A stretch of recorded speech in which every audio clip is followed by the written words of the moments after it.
Merci bien, peuple congolais, merci bien. Bande Konabiso, toye awa pona koloba makambu ya Congo rapidement. Toye awa pona ko expliquer ba situation o ezali koleka. Bande Konangai to pekisite batu basangana, to pekisite batu bakene Kinshasa, mais soko ke Kinshasa ndima responsabilité na yo. Soko ko sangana baninga ezali problème na yo. Peuple mokonzi eboya ko sangana baninga te, peuple mokonzi ezali ba preuve nango. Nakacha combat. Donc depuis 2014 tilelo combien de fois to sangana baninga to boya kande superstructure pour na mutu moko za la président ba combattant soki bo sala moi na France, Belgique ko boya, Suisse ko boya, Afrique du Sud a reconnaître été, Australie a reconnaître été, États-Unis, Canada ba koyeba binoti. Donc c'est-à-dire et puis et danger baninga na ngai na ba mboka mingi na tangite ezali danger mingi parce que risque ezali basomba batu wana basomba structure wana et combat ekufi. Donc c'est dit mutu moko te azakoya asala commerce na kata combat. Mutu moko te azakoya alinga ke combat est demeuré tant que occupation za na mboka. Tant que occupation za na mboka mutu moko te akolinga ke donc c'est-à-dire combat est si là. Là je suis d'accord d'autant que occupation ezali tokobunda. Et ce qui te remonte dans la dimension mususu mais Palestine Tilelo ba we la ka toujours ba reconnaître ma belé na bango mboka na bango après combien d'années depuis 47 et Tilelo ba comme ko reconnaître ango Brésil a reconnaître ango pays bo reconnaître ba pays bo ba venir ko reconnaître Palestine comme un état bande ko ngai donc c'est-à-dire tous à la prudent na makam auto zali koloba ce qui problème ezali personnel entre Yonan Ndeko bo si sango eza problème privé ezali problème état la batute na Congo. Je me répète, ce que ça va problème privé. Beaucoup ça a problème privé et non ce que vous généralisez, ça va toute vidéo. To bandi ko c'est l'ande ko efonja ba vidéo te biso. Yem ta bandi ko c'est la biso ba vidéo et abanya ngo lelo te. Toujours ba sérieusement puisque besoin ko landa biso ba tumso ba comprendre te donc Patrick efonja donc aye bisa biso source ya conflit na ye na peuple mokonzi e uti wapi. Puisque Patrick Fonza fut notre allié, dans 2016, allié na biso. Et puis, à sali loko na forum na ye, voilà. Bata pepe mon cosme parce que les ko tia poa na kata forum na ye ne bandeli. Après donc dans makambu année passée, après septembre, tout ko sa ma Félix pouf le lendemain, abano c'est sur la vidéo. Il faut expliquer sur source ya vidéo na ye et où tu wapi. C'est là où il y a le vrai problème. Patrick Fonda kena Kinshasa ngala ko kena Kinshasa ngaso ake Kinshasa ba kangai akena Kinshasa ba vidéo na ezali na YouTube akei Kinshasa lo sa ba vidéo na Goma boye to sola to ebani to mona pe alo sa ba vidéo kuna aye pa apesi explication na ndenge na donc to arrêter donc c'est à dire soki olingi o sangisa batu mais peut-être biso to ko yate soto biso to ko yate donc engolo ba teke biso to kangi komba non. Donc, ça dit, là maintenant, vous accusez donc la crise, il y a leadership. Peut-être binôme, vous avez besoin, il y a leadership. Nous, on travaille pour le combat, pour la nation. Peu importe, oh, bah, comment on a mis ça dans le c'est leur problème. Puisque on est commis au alobibo. Nazali coupé ça exemple, il y a leader Oyo, donc Daniel Munguya Mbenge. Né le 21 juillet 1934, Daniel Munguya Mbenge s'est vu ouvrir les portes de l'administration après 2 années d'enrôlement dans la force publique. Avec l'indépendance et la désertion des cadres européens en 1960, il gravit rapidement les échelons de l'administration territoriale, faisant de lui un témoin privilégié des luttes d'influence tant internes qu'externes au pays. En 1972, lorsqu'il est arrêté, il est gouverneur du Chaba. Puis ce sera l'exil. En 1974 ou 1972, c'est la création du MARC, Mouvement d'action pour la résurrection du Congo, dont il est élu à la présidence. En 1977, il publie Histoire secrète du Zaïre. Depuis, il n'a cessé, loin des honneurs faciles, d'organiser la lutte contre la dictature sans compromis. Au moment où Batouazaï vantait Mobutu, mais lui, il avait vu autrement. Ils allaient parti et bimi avant UDPS. Puisqu'il a dit, bala to bengo association. UDPS a les association. Palou a les associations. Donc, Apareko a les associations. Mais, donc, depuis 1974, marque. Nanangwa parla na marque na Congo. Mais, tout le monde UDPS et bimi na 82. Bah, parti politique, bah, donc, c'est-à-dire, régime Nyoslu écrira ba parti politique oyaye na ba leader oyaye. Vieux Daniel Munguya Mbenge. Pourquoi Azali promuté? Pourquoi Mobutu a récupéré qui était? Mais on a vu l'UDPS clandestinité, on peut comprendre, mais après réception avec pont par là, réception avec pont par ci, etc. Donc puisque parti est Tomwami et Yokani et Bani. Donc c'est un auteur à connu Baboukou et Belé. À connu Baboukou et Belé.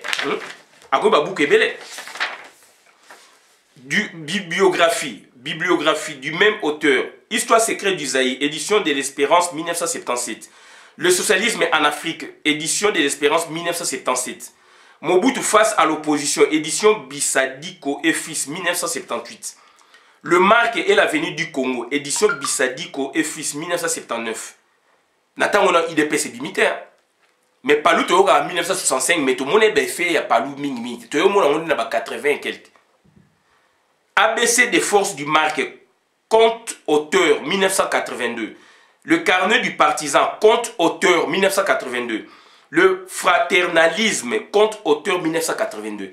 Oebi Marc, président Oyo Azaleona Kinshasa, donc Lelo Arosa a 86 ans. Donc vieux Daniel Munguya Mbenge. Un grand leader, un grand opposant à Mobutu. Est-ce que Bomonaye va plébisciter, va parler naïe, mais on a parlé d'autres acteurs ya Congo politique. Est-ce que acteurs on a politique na koma ya menaki, ya nani ezali malamu. Afde tango bimi ba bengi si eta mouvement salami a ba bengi si a piloter yango, aboyi yango. Comment ezali sacerdoce, comment ezali vocation. Puisque, donc, au Kourik, au Bundapé, au Jus, au comité ministre, au PDGT, au Koufi, au Bundel Mbokanayo. Au Kourik, au Bundapé, na Ajamouké, au Jus pouvoir, na Ajamouké. Tik au Koufa, nous pouvons sous pouvoir, puisque ici, là qui. Au Kourik, au Bundapé, ti, na Ajamouké, au Kourik, au pouvoir, au comité Mokolo, to moni yango. Donc, il faut to yé, ba makamito koloba. Histoire secrète. Papa Oyo, je mets, Nazako Zong Sango, donc Daniel Munguya Mbenge. Tant qu'il y a salaki parti Oyo, est-ce que Belelaki Piololo ezali et pasaka na cesse mutayoki a eloko moza kuna aikei ou be batu ba bimi ba musuba yena sima. Ta basala ke eloko il faut batu nyonso bazala. Donc pour na ko renu batu il faut ko belela Piololo et puis ko incriminer batu. Pour na ko sala eloko so mbo sala eloko super structure bo sala yango be biso ko zalate c'est tout.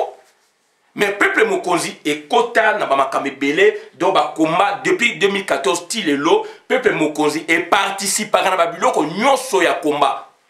Et là, on y a combat Bissoto Boy. Tokei na colonne, Baninga Bayewana, Basali, Makambu, et comme Kebab ou ma peuple Mokonzi. Soko Yébien, est-ce que Bissoto Yipona participer ou tu as Yipoba Boma, association, Baninga Boma association. On a vécu des choses. D'où on a compris notre importance, nous, peuple Mokonzi. On a compris que c'est son problème. D'où, Tokopé Samaboko, Tosanganaka, on a fait le collectif Monde. En 2015, Awa, Belgique, Awa. Combien de fois peuple Mokonzi a eu une initiative, il y a 5 Sabatou. Mais ce n'est pas une super structure. Dernièrement, Tokene Magma Félix, Pati Chibanga Zalaki, est-ce que Pati Chibanga a peuple Mokonzi? Et dit, Tozaïna Bangas, c'est peuple Mokonzi. Toi, arrêtez. donc peuple mokonzi azwaka ba responsabilité na ye ya malamu to ya mabe batunde bako juger et oyo toza koloba mingi eza ba blablabla puisque preuve il faut prouver yango okoki koloba ke mutu ayibi eloko mais il faut lakisa soko fundi pe preuve ozanango toko jouer na ba vindicte public acclamer public pour batu baloba ba c'est tout. Arrêtez. Association soki telemi et mati et yokani bako solliciter yango. Na ba politicien oui bien sûr. Na ba activiste oui bien sûr. Ya mindele comme ya binomoko. Et boko soana bango c'est quitte à vous de vous engager ou pas. Vie mongumba nazozo ngana vie mongu ya mbenge. Batu mingi tozana bango le na combat. Neti vieux Jean-Jacques Ngangwesh Azali, donc un des cadres et SID France. Il fut membre, il y a Marc. Vieux grec Azana Belgique, il fut membre, il y a Marc. Mende Omalanga, il fut membre, il y a grec. Écoute, vieux moi, Msengabi, Mende, vieux grec, Mende Awa, Bazo Benge Komomoro, Bayo, Bakombo, il y a Mende Omalanga, donc au temps de démocratisation, c'est la mi-temps à quel Congo, donc Azali n'a non d'emprunt. Asai makamne a on a no d'après mendo malanga yi nakata marque y branche armée la branche civile. Major Kalume ndenge na yoki azayi mutu ya marque o basai coup d'état na Congo. Marque yi donc branche armée, branche civile et yi monde entier. Ba yi na bureau tie pas Kadhafi. Ba président ni na monde ba dirigeant ni na monde ba yi marketé. Donc arrêtez bandeko nangai surtout ça politique to ko bati activisme politique ça élément commun donc les alliés élément politique tant ça politique bandeko nangai on doit donc c'est-à-dire prendre ces turpitudes en main les alliés ba responsabilité na yo ya malam to ya mabe et là maintenant on comprend donc tant mutu azali ko belela batungo bazo sanganate oza ko insinuer par rapport à quoi. Vous avez un problème dans le peuple moko. Il faut que ça soit source et un problème qui nango après que tu sais makamuna contre Félix na Belgique le lendemain on commence à sur la vidéo contre Yann Laurent Sokoko boye aza muta Kabila le lo beaucoup monde Yann Laurent Sokoko aza congolais Yann Laurent Sokoko aza membre du peuple mokonzi ba membre d'honneur bazalaka où est le problème biso na Kinshasa na Mombele to yi na situation na biso ezo senga biso ba moyen. Puisqu'il y a des choses moyens. Il faut vareuse, ballon, voyage, rencontre par-ci par-là, il faut un transport. Boulangerie, moi, il y a un grec, Moro Fanny. Il y a un beau-frère, il y a un gérant, Mundele Fanny, grec. Bani ngam so bazo sala kuna. To ici bango, ba mukeni banani, ba kei, Fanny ya pesi mbonga comme membre. Asomi so ba vareuse, asomi so ba ballon, transport so dondo keneboé, ache mutuka, to louer comme ache pe jeep nae, ba masa to otambo na bango. Yemo pas jouer na match na biso na rencontre na biso etc. Fanny aïe membre d'honneur. Ya Laurent Sokoko donc toko tient na rang ya membre d'honneur. Où est le problème? Et bokechu wa ya mboso ba pesi eloko il faut distinguer. Est-ce ba pesi bokechu eloko boye en tant que qui? Pas bokechu ba bani ko pesi biloko avant même azana combat. Mais tout ça il faut sens de l'humain et zala. Mais quelque part tout c'est réservé sens il y a humain et humanité et zala.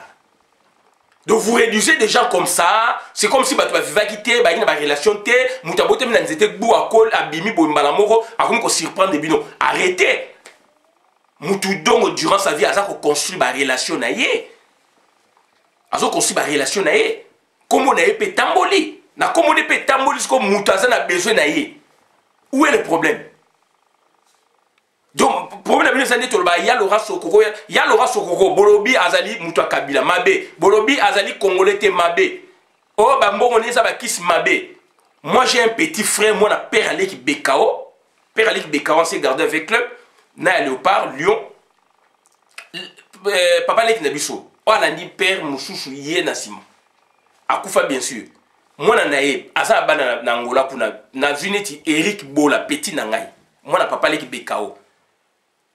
Je moto soanaye dans tout la reçoit oh wana vie na biso abi ya Laurent Sokoko dongo azana lara osakana te donc ça dit aza pétrolier abi azali pétrolier Abi oh ya lora soko so kutaine pour kutaine za problème so kutaine apesa ka congolais toi na loi de yebani $5,000 donc valeur 2 millions de kwanza. Ayi 2 millions de kwanza. 2 millions de kwanza combien en dollars? Abi $5,000. Ayi batu baluka ba kutaine ya lora soko so kutaine yeba ko za $5,000 ya yo 2 millions de kwanza na angolais yebani. Et ça batu musu na ba relation apesa ka bango encore plus. Abi oh ya lora soko so mela ba théâtre ba jeep petit nanga Eric Bola na kata Luanda. Ba benga ke Obama. Petit nanga Eric Bola donc moi na papa leki Bekao Eric Bola donc ba benga ke Obama. Abi oh ya lora soko so mela ba théâtre ba musicien ba jeep so kuta ina ibo $5,000 2 millions de kwanza. Mais pour nous kuta na ya moi ba calme ba azala ba tupe équipe na ye pour nous kuta na moi passe mais so kuta ina $5,000.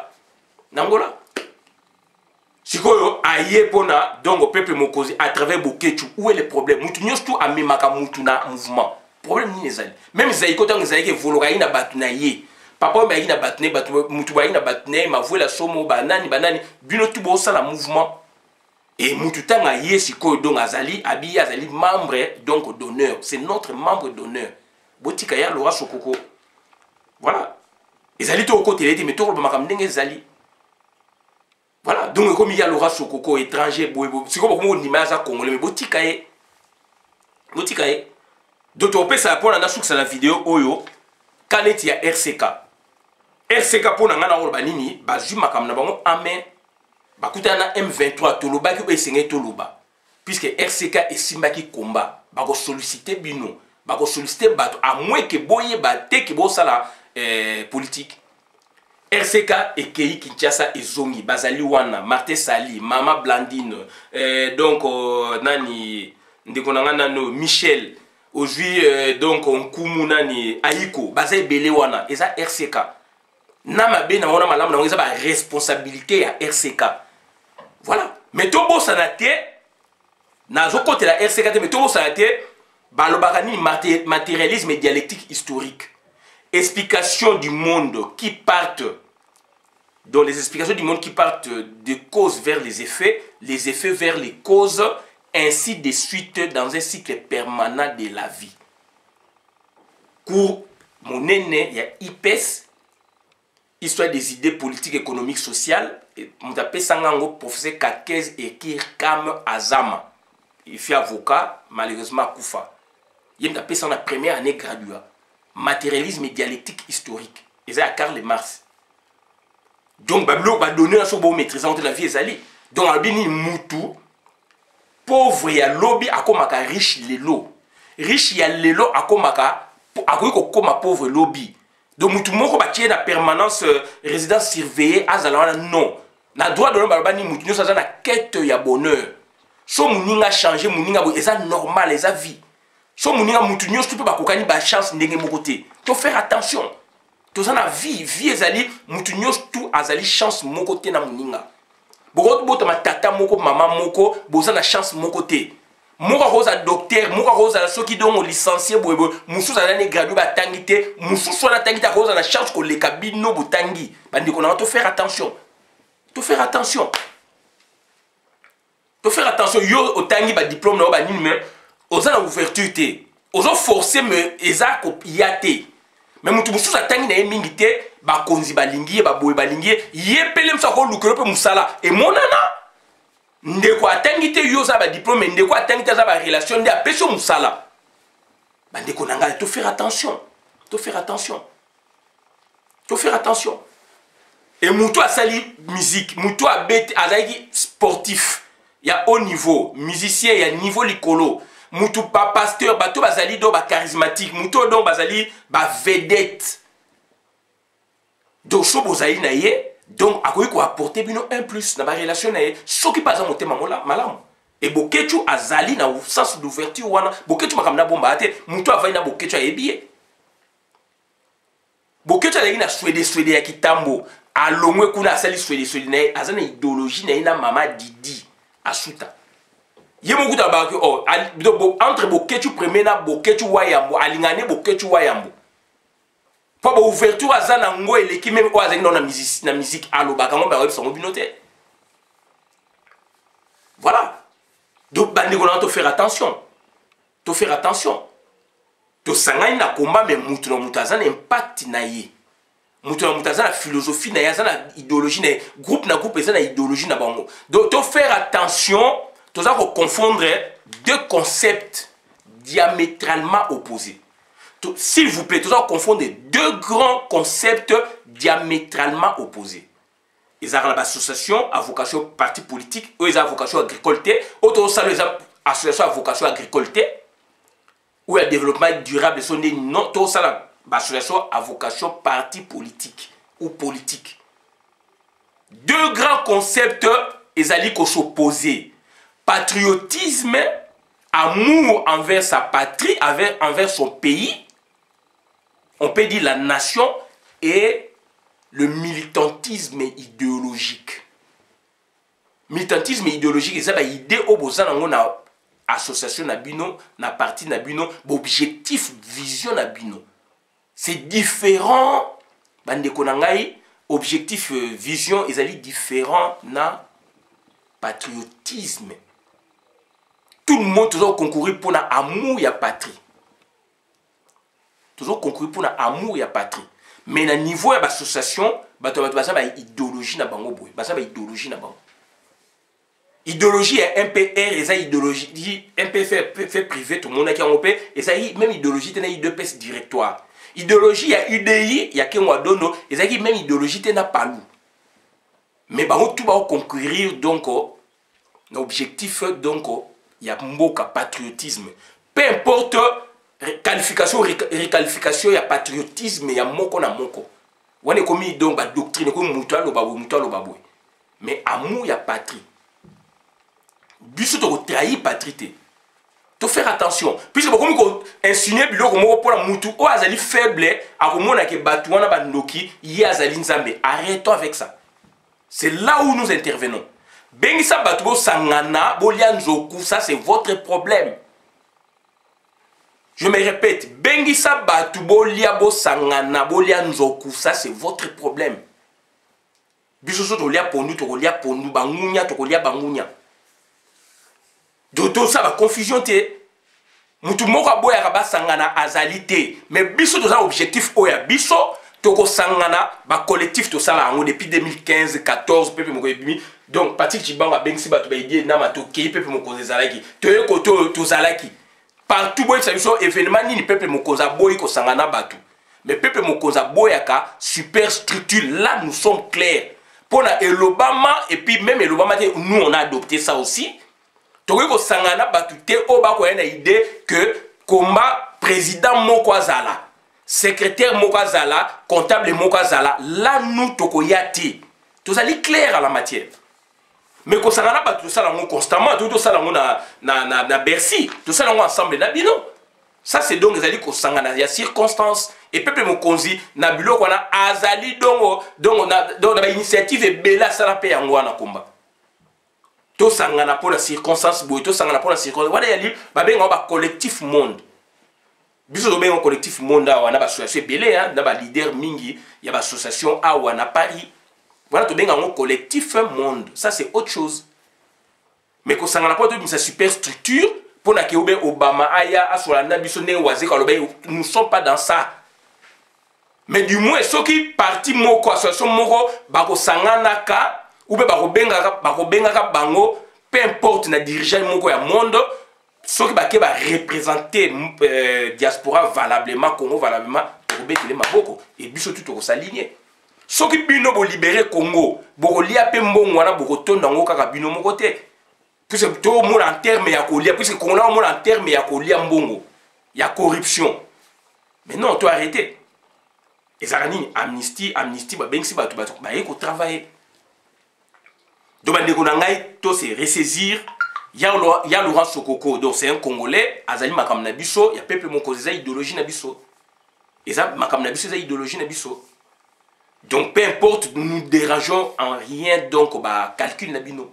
Et si on incriminer Batou, donc, les autres, Makam est belé à Koloba, mais non, il y a une distraction. Biso qui n'a Kinshasa, n'a qui n'a Kinshasa. biso qui na Kinshasa te nga qui na Kinshasa même moi peuple mokozi pas que Kinshasa te durant depuis tous ensemble même moi peuple mokozi que Kinshasa te mais ça bato ba okene Kinshasa tout le monde a bango ba ça la bango peut rien alors toi arrêtez toi travailler sur le concept donc voilà RCK et outi Kinshasa yé ezali makambo ya RCK peuple mokozi kutana na batubo oui officiellement yango na to laksa bino yango peu importe les à côté on s'en fout. Avant batuba kutana ezaka mutu moko bemi bale bakutana po basola po la base ba arrêter ba idée ba boye ça manonka bon donc quand maintenant vous mettez des soupçons derrière donc là batuba ko yoka bino donc au bebi ça idéologie na yo vision na puisque comme kuna ba dia ki soso solo o l'équipe boye na kito lo monango batu kuna bolia soso bengombe solo batu kuna ba les soso et comme le quoi fait et comme le quoi grave puisque ni c'est la pauvreté. Nous sommes congélatés mais na Congo na loba yango na loba yango soko somi congélaté OK na Congo boye bato autonde la yo na balopango. Et comme le coup na dongo neti rêve o muta soma même avion. Arrêtez. Association soke bimi bato toujours balinga toujours ba mona yango ba côtoyer yango ba traiter na yango. Voilà. Na c'est le trombinoscope. Bosoana banani puisque bato tout ba sali na PPRD na diaspora ba leader o basana diaspora ngape na za leader bokecho za leader et soit za leader vie di bolombo za leader to za ba leader donc ba leader wana to lo ba wana c'est-à-dire biso to zali ba activiste politique il y a des leaders il y a ba association ou ba parti politique peuple mo kozeza no parti politique te donc ba leader wana songolo pakala na libana to za ndenge moko échelle on s'en fout. Oh la monnaie suprême on s'en fout, c'est pas notre problème. Puisque nous sommes notre libérant. Donc c'est-à-dire mutu na mutaza la philosophie na yé mais biso tout zali na souci ya mboka Congo. Alors boya te bo tcha bat ticket moko boye balinga ko sangana te pour la bitni. Bo se poser ba belle question. Balinga ko sangana te pour la bitni. Donc arrêtez ba sa masolo na bango to bunda pour na Congo so ngo sangana na batu bo sangana mutu mo empêcher bino azate. Et peuple mokozi tozali toko sangana jamais donc na batu o balingi basala président zala pona ba combattant so sala ngutu awa susa au bout de bino États-Unis ko bout de bino nini ko bout de bino donc d'où komeza bongo donc ezali nyoka ya mitu ebele mutu moko bakati nyoka mutu moko 5 ko résister bakati 3 ko résister et non eza mutu moso bakati yango dongo nyoka kufi non. Donc ça dit mutu o ya linga remettre en cause et ça problème na biso to za wana te. Ba activité belé salami awa to zali wana. Donc voilà on a eka ko ba wana to se ressaisir donc président Marc Mongu ya Mbenge tango abimaki abel asalaki parti oyo a forcé batute. A incriminer batute. Mais azali ko incriminer donc pouvoir en place. De te faire attention cible na bu ne za peuple mokonzité. Cible na bu ne za bisoté. Cible na bu ne za peuple mokonzité, cible na bu ne za bisoté donc ça dit cible na biso ezali combat. Donc ça dit nanango asali politicien ni nango bolingi boko sabatu oyo ni politicien ni nango bolingi boko sabatu na ba discours na bino oyo asali na AFDLT. Oya sali comme AFDLT ti lelo AFDL yangwana et comme FCC nana ngwa sali na AFDLT nana ngwa sali na PPRDT nana ngwa sali na FCC tant ou même Hippolyte Kanambe na mars 2018 abi na juin 2018 a ko sa plateforme mo a ko pesa opposition na nini pouvoir alobaki yango aseli yango na logique ya aseli yango sur 100% la Congo ba politicien congolais au bazar parti politique. Donc, oyo ba bundeli Congo ba seli touti power, nous sommes touti power. Et ça AFDL, continuation PPRD, continuation le FCC touti power. Sur 100%, il y a que 2% ba politiciens. Pour le de l'activité politique, il y a que 2% au ba seli AFDLT. Ba tongo la mosapi. Nous sommes ba seli touti power, do ba seli donc PPRD, ba seli donc AFDL, ba seli donc c'est-à-dire FCC. Alors yo lingo o traité na songolo oza ko boya pakala. Donc ozo ba yete ote mais alors bango tout ba uti baza ba ta famille ba servir famille moko. Alors to faire attention. Biso to kutela ba politicien boye to kutela plus que exigence c'est singa que to kutana bango. Est-ce que tu s'engager ki na bango? Voilà. Tokute na bango, est-ce que tu s'engages qui na bango? Combien de bateaux, association ming bazo kuta na ba politicien na kuku? Biso muzitu to tia on polele.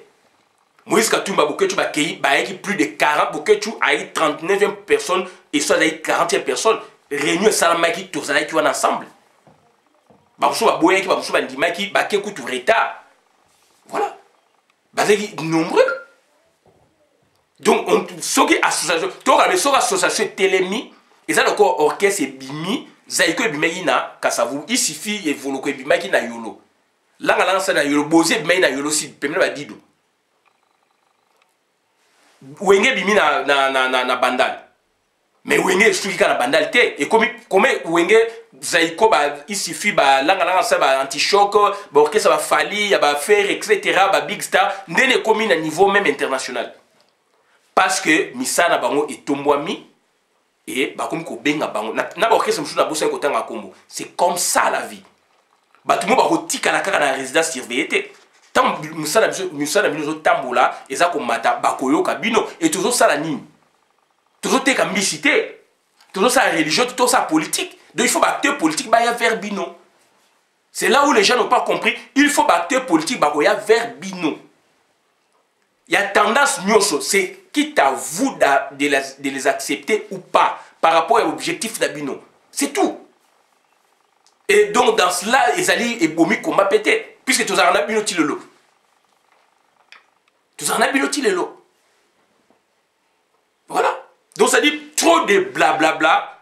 Et donc, tout ça, dans la poto, tout ça, raisonner, n'denge batu bazan na village. Et dans le village d'ailleurs, dans le village, mais là-bas, il y a la démocratie. Ce problème, c'est 26 bureaux. Oh, mais ça, c'est la démocratie dans le village. Bah, tu vas village, tu peux pas la classe des alliés, la condition des alliés, mais la réflexion que les cabatos, la poto. Comment la poto, tu comme maël. De toi arrêter, toi arrêter. Toi arrêter quoi incriminer Baninga. Ce que bongo sangana, bo sangana. Mutumo apexi batu ba sangana azate. Peuple mo konzi principe ne bana kala to boya kande superstructure pour na mutumo ko aya wana ay chapeauter to boya kayango. Tozali clair là-dessus. Sobo sangana boy to sala kango na ba circonstance fali contre fali to zalaki contre héritier to zalaki contre boy to zalaki contre boy peuple mo ko zalaka nai. Et azala pe ba initiative na EP OP to senga baninga pe likamango. Soki mutalingi aza conscient pour na mboka akoya. Mais ce que superstructure bisoté. Superstructure bisoté. Et bisoté l'esprit à nationaliste. Ngazali do continuateur, il y a unitarisme. Continuateur, il y a unité nationale. Ngai Christian Bola bien ma membre peuple mokonzi. Fédéraliste, oui, ils ont tendance, mais ils ont ngaïté. Ou fédéralisme, ils ont ngaïté. Sécessionniste, ils ont ngaïté. Voilà. Ngai donc unitariste à unité nationale nazawana donc on a redéfendre donc voilà bandi kunanga auto ya olbanga to suka awa to réfléchir to ali ensemble to tika ko incriminer batu pona makamoko na base to réfléchir mutu yo ozoloba bo ozo problème na nani na groupe boy ou bengai na zo problème na nani na groupe boy bah, les problèmes sont là. Il y a des gens qui sont donc il y a des provocateurs nés. Autant il y a des criminels nés en naissant, tout déjà, bengaza criminel, d'après l'étude de Salama. Tout le temps, dans la criminologie, dans la deuxième année graduée, le professeur Kasson Mouding, que son âme repose en paix, grand maître. Il y a des criminels nés, il y a des criminels d'habitude, et il y a des criminels d'occasion. Moussa a sali criminalité, puisque circonstances moboué, il y a un crime passionnel. Likamo boye couple moko asali mabe na couple boye crime passionnel. Voilà. Mais Moussoussou azali habitué puisque l'habitude à la force d'habituer même à l'inhabituel à s'habituer na likambo boye na songolo boye na cause boye na mutu boye entraîné. Asala ngote asala ngo une fois deux fois trois fois abani ko sala ngo. Mutu Moussoussou donc na ADN na ye bokoko na ye donc azali criminel. Na criminologie tout tango. Donc il y a des provocateurs nés. Moutoumsou Azali na ADN na provocateur. Il y a des provocateurs d'habitude. Abani ko s'habituer puisque Azali na orange amabe, mbouma mabe, yé pas bani ko na mbouma wana. il y a des provocateurs occasionnels. Ça peut arriver à tout le monde. Au provoquer Moutou, mais au Kanagité, et il y a des choses cibles, ou bien erreur, donc il y a qualité à Moutou, etc. Ngaï naturellement dans un provocateur. Ngaï naturellement dans un provocateur. Alors, vous provoquez tout ça. Chose à problème nan de konayo, ça là, so c'est les vidéos tangela yé dans les cambo ya privé à yonayi. J'aurais préféré ça. Ah, donc, te moutona yibenga $100. Nazolo ba dans cette vidéo pour na yibenga $100, donc ça nga $100. Moi ça ndumba. Tango kena ko sala ki ndumba, peut-être azali donc na bana na ndako. Azo sala ngo peut-être pour na aboko la bana. Donc contrat na yé na mutuna client na yé zo suka na mbongo. Contrat na yé na mutuna zo suka na mbongo eza amour te.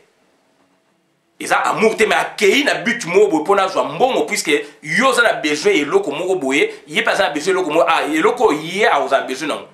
Siko na zo te que la yo ne plaisir. Yo pese mbongo donc ezali amour vraiment donc ya consentement te.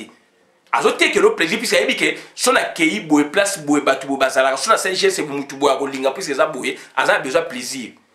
Azote que le plaisir donc plaisir ngo montant ngo boye. Donc bosuki ne contrat wana. De boye c'est biso likamni bo sana ngona mutu songolo pakala contrat na bino la ndengeni. Est-ce que contrat est honoré ou pas? Alors botika biso ba biloko ezanga zanga tina. Na peske exemple ya moi sa ndumba akoki kozala paye seul comme pas koza na bana na ye azosa ki ndumba pona alesa bana pona afuta ndako.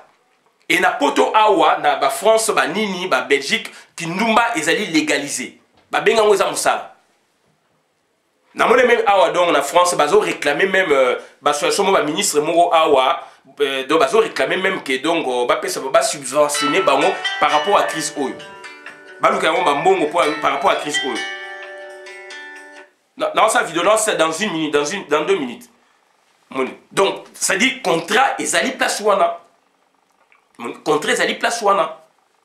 Moi ça ndumba, ya on a dit que moi ça ndumba tanga kei a sala ki ndumba na ye, soit azala ba responsabilité na ye, azala makambu oya ye, azala vie oya ye que vie na ye amoni yango bongo puis ba poto awa na Congo ezali mais za légalisé te ezali na terrain.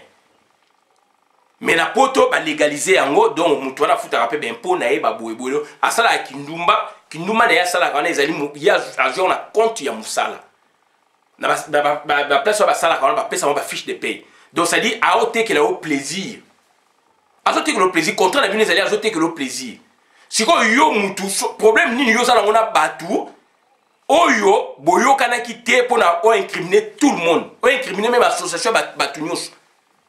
Est-ce que contrat na bino boyo kanaki et simbaki ou et simbakité a honoré contrat na ou pas? D'ailleurs il y a des problèmes privés, batu musu ba comme ça un problème en général. Alors que batu oyo bozo yoka, botu na batu wana ba question malamu.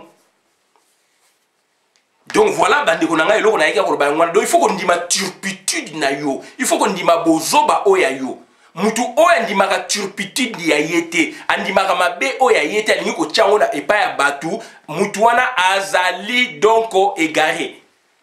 Et association o ezoko sala ezali à vocation à parti politique et que donc association wana eza vocation à parti politique et que association wana donc bazo yebate ke ba mati bazo tomo bazala ba relation bakomi ko benga bango na ba parti songolo pakala ba association songolo pakala ba personnalité politique songolo pakala soki bazo comprendre ngo te ou bato musu bazo ko interpréter mabe baza na combat baza osala pe politique bato na ba comprendre politique te puisque on comprend ba responsabilité musu boy osali des fois ba rebelle il faut signer mikane faut so na bango voilà on rejoindre ndenge nini et donc o ezali apprentissage voilà. Donc, on a eu cette vidéo, abonné la vidéo, madame, na compte à communauté. Donc, vieux Monguba, Mongu ya Daniel Mongu ya Mbenge Yeyo, à sa marque, on a découvert un batin, batin, mikana oyo, bateau basana ba mendo malanga le bazakuna, Major Kalume, le bail Major Kalume, a outaki na marque, et il y a branche armée na branche civile. Donc, branche armée na non armée d'eau civile. Mendo malanga awazayi na no d'emprunt kuna ye wana mendo malanga ba yebiye vieux grec à la Belgique azaki na marque ba même donc na ba siège ti na Libye na monde entier puisque eyoka na ki tombomaki Viens Ngangwesh, le lo azali donc cadre na SID, azali secrétaire na livre so tangi na page mo ezali awa viens Ngangwesh comme na ezali Jean-Jacques. Viens donc Ngonga Jean azali na Paris baï batu ya nini. Donc le lo ba poussa un peu ba colis mais biso to zali pe kolanda ba ligue bazali kolanda donc ezali chemin à tout le monde. To quand ça te que ça biso mo to bunda komo biso to bandaki marque ba tekeli biso UDPS mais marque ezalaki bimaki avant UDPS à 74 ngana yeko vivre ngo awa mais ça les musala tabo donc Kalou me banini ezalaki branche armée à marque. Merci.